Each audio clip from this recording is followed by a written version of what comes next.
Welcome to our channel. నేను నవీన్. పెళ్లి చేసుకున్న తర్వాత రష్మికకి బాగా కలిసి వస్తున్నట్టుంది. ఎవరైతే శపించారో వాళ్ళందరి మాటలు కూడా తేలిపోతున్నాయి. ఈ మాటలు ఎందుకు అంటున్నానంటే ప్రస్తుతం రష్మికకి అవార్డులు వచ్చి పడుతున్నాయట. ఆ విషయాలు ఏంటో మనతో మాట్లాడడానికి సీనియర్ అనలిస్ట్ శ్రవణ్ గారు ఉన్నారు. సార్తో మాట్లాడతాం. సార్ నమస్తే అండి. నమస్తే అండి. ప్రస్తుతం రష్మిక పెళ్లి చేసుకున్న తర్వాత ప్రతిదీ పాజిటివ్గా అయిందా, లేకపోతే వేణుస్వామి అదవుతుంది ఇదవుతుంది అని చెప్పినటువంటి ఆయన మాటలు తేలిపోవడానికి ఇవన్నీ కూడా ఆ పెళ్ళే కారణం అంటారా? రష్మిక మందన నటించినటువంటి చిత్రం ది గర్ల్ ఫ్రెండ్, ఇది 2025 సంవత్సరంలో రిలీజ్ అయినటువంటి చిత్రానికి గాను అందులో తాను నటించినటువంటి నటనకు ఉత్తమ నటి అవార్డు సొంతం చేసుకుంది రష్మిక మందన. గీతా ఆర్ట్స్ బ్యానర్లో వచ్చిన ఈ చిత్రానికి రాహుల్ రవీంద్ర దర్శకత్వం చేశారు. ఈ చిత్రంలో ఉత్తమ నటిగా అవార్డు తీసుకోవడం, నిన్నగాక మొన్న పెళ్ళయింది అంటే పారాణి కూడా ఆరలేదు. ఆ పచ్చదనంలో శుభవార్తలు, పసుపు శుభసూచకం. హిందువులకు సహజంగా ఏంటంటే పసుపు శుభసూచకం. ఏం జరగాలని ఆ పసుపుని మనం మొదట ప్రారంభిస్తాము. అట్లాంటి ఆ పారాణి అట్లా పచ్చిగా ఉన్నప్పుడు శుభవార్త వస్తే పెళ్ళి కలిసి వచ్చిందని అంటుంటారు. నిజంగా కూడా కలిసి వచ్చిందని చెప్పాలి. ఎందుకంటే పెళ్ళై వారం కూడా కాలేదు, శుభవార్త అయితే ఉన్నది, ఉత్తమ నటి అవార్డు అంటే మాటలేం కాదు.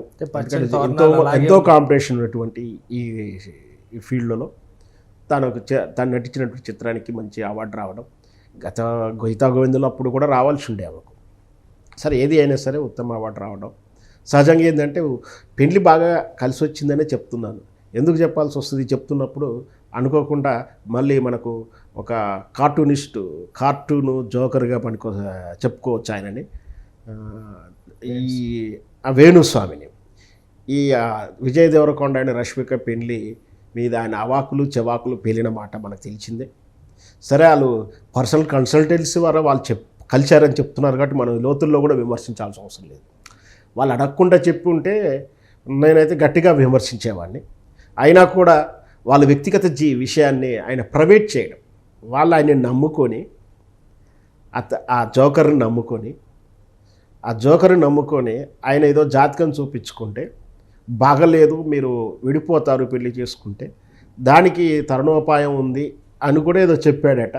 కానీ మరి వాళ్ళు ఈయన దగ్గర పూజ చేయించుకున్నారో చేయించుకోలేదో, దానికి ఏమన్నా విరుగుడు ఉందో లేదో, మరి ప్రత్యామ్నాయ పరిష్కారాలు ఉన్నాయని చెప్పాడో లేదో నాకు సరిగ్గా క్లారిటీ లేదు. మొత్తం మీద వాళ్ళైతే నమ్మి వ్యక్తిగతంగా ఆ పెళ్లి విషయంలో ఆయన జాతకాన్ని ఇస్తే అట్లా బహిరంగంగా ఛానల్లో కూర్చొని ఎవడు పిలిస్తే ఆ ఛానల్కి వెళ్ళిపోయి, ఎవడు 5,000 ఇస్తే వాడిని జోలో పెట్టుకుని ఆ ఛానల్కి ఇంటర్వ్యూలు ఇచ్చేసి, మధ్యకాలంలో చాలాసార్లు వింటున్నాం, ఇంటర్వ్యూలు ఇచ్చే వాళ్ళు వచ్చేసి వాళ్ళే డబ్బులు ఇస్తున్నారట. మరి అట్లా ఏ ఛానల్ పడితే ఆ ఛానల్లో కూర్చోసుకొని ఎవరు పడితే వాళ్ళకు ఇట్లా విడాకులు తీసుకుంటారని అవాకులు చెవాకులు పేరారు. అది పెళ్ళి కలిసి రాదా కాంబినేషన్ చెప్పారు. కానీ ఇక్కడ ఏం జరిగింది, పెళ్ళైన మాత్రం శుభవార్త వచ్చింది. సో వేణుస్వామి చెప్పేవన్నీ అన్ని సమయాల్లో అన్నీ కరెక్ట్ అవుతాయని కాదు, కొన్ని సమయాల్లో కొన్ని కరెక్ట్ అవుతాయి. ఆ కొన్ని కరెక్ట్ని పట్టుకొని నాకు మొత్తం అవపోసన పట్టేశాను, వేదాలు జ్యోతిశాస్త్రం అని చెప్పుకుంటాడు.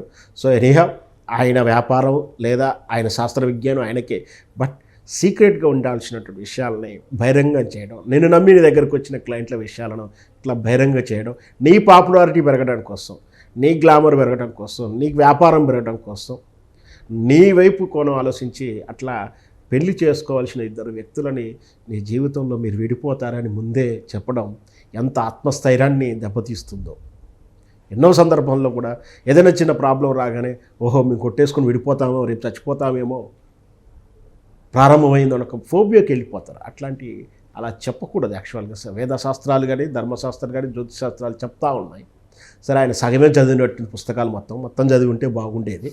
అంటే చదవడం కాదు, సారాంశాన్ని కూడా అవపోసన పట్టాలి. వేదాలు ధర్మాలు ఈ ఉపనిషత్తులు చదవడం గొప్పతనం కాదు, చదివిన సారాంశాన్ని కూడా పట్టుకోగలగాలి.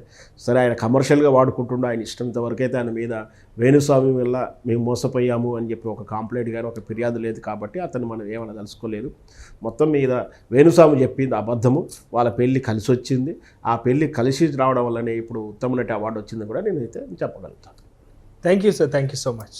Thank you viewers. బాయ్.